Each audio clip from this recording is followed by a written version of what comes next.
Welcome to Central Church's online devotional ministry.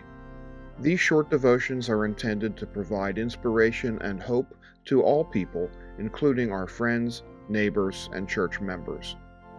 We hope that you find them both meaningful and helpful as you search for spiritual food. It's our prayer that you discover new ways to serve Christ and be about His work in the world. Here's Pastor Bob. Hello. We are in the final days of summer of 2023 and concluding a series of meditations on birds as they appear in the Bible. And today talking about two birds that are really the birds of myth and legend, but nevertheless a part of the Christian tradition, the phoenix and the pelican.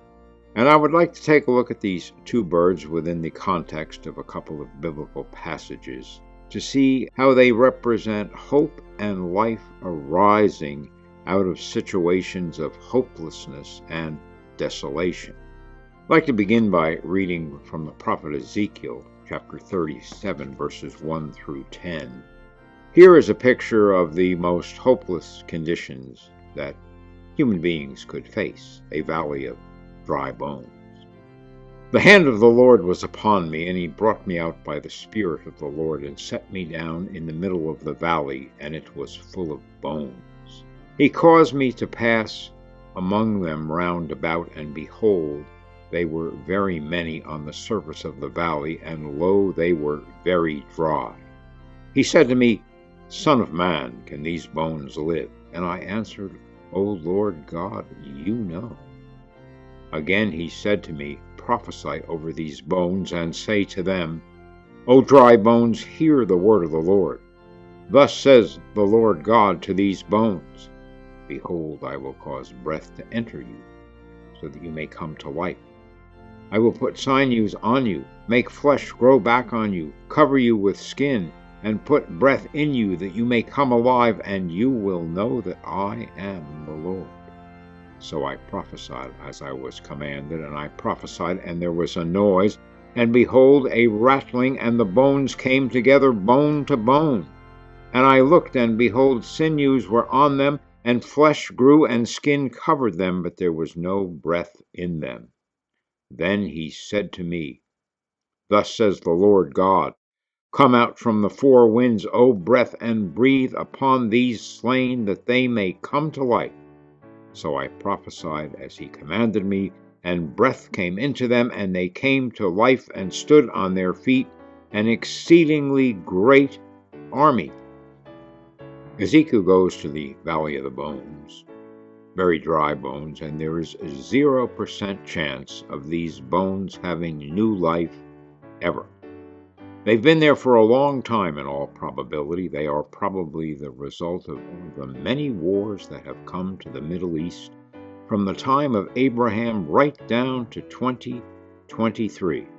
The valley may even be in the area of Armageddon, where many battles have been fought over history. And this is a scene that has been repeated many times across the world. On the battlefields of Normandy, the battlefields of the Civil War, the Battle of the Wilderness and Cold Harbor come to my mind, and in the Ukraine, in the war of 2023. For the last year and a half, a war has gone on that has claimed, it is estimated, about 500,000 casualties, wounded and dead on both sides. Reminds me of a poem by Du Fu, one of the great Chinese poets, a Tang Dynasty poet, called The War Carts. It begins this way. War carts clatter and creak, horses stomp and sputter, each wearing quiver and bow, the war-bound men pass. Mothers and fathers, wives and children, they all flock alongside. Farewell dust so thick, the Shenyang Bridge disappears, and everywhere in the way, crying. And then it concludes this way. You haven't seen how the bones from ancient times lie, bleached and unclaimed along the shores of sky-blue seas, and how the weeping of old ghosts is joined by new voices, the gray sky by twittering rain. Ezekiel encountered that kind of a situation, and the Spirit says, prophesy. And the dry bones hear the word of the Lord, and there was a rattling sound, and the bones came together, and flesh appeared on the bones, and skin on the flesh, and life is breathed into them by the Holy Spirit, the Ruach, the wind, the breath of God. And then the prophet is told, because he is a prophet of the exile, he lives in Babylon during the 70 years of the Babylonian captivity. He has prophesied that the bones are a vision of the house of Israel, that they will return to the land, that life will be given to them. A picture of restoration and renewal. In the New Testament, the Apostle Peter stands at the beautiful or lovely gate of the temple and preaches one of his great sermons, and it's given to us in Acts chapter 3. In the course of that sermon, Peter says about Jesus, whom heaven must receive until the time for restoring all things about which God spoke by the mouth of his holy prophets long ago, whom heaven must hold until the times of restoration of all things. The restoration of all things. The word in Greek there is the word apokatastasis, the restoration of a thing to its former situation. And so that brings us to the birds of myth and legend. Restoration. Two images, the pelican and the phoenix, used in the Christian tradition, having to do with renewal and new life. Now, how do we use myth and legend in the Christian church? The tradition says yes, from the mosaics and the art of ancient times to poems that have been written over the years. A more narrow view, and one that is very common in contemporary Christianity in the world, the more narrow view sees conspiracy, sees the demonic, would sweep these things away, even though they have been used in the Christian tradition since the 1st century, even dating back to Clement of Rome before the year 100. The pelican and the phoenix. Now, these are not birds that are prominently mentioned in the Bible. The phoenix is not mentioned at all, except one rather controversial but not particularly significant verse in the book of Job.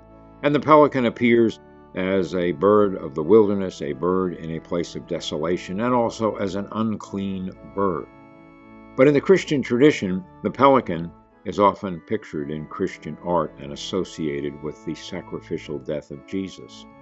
There are often pictures, mosaics, carvings of the pelican, because tradition and myth says that it pecks its own breast and draws its own blood to feed its chicks. Now, this is not true. Pelicans don't do that. This is a bit of legend.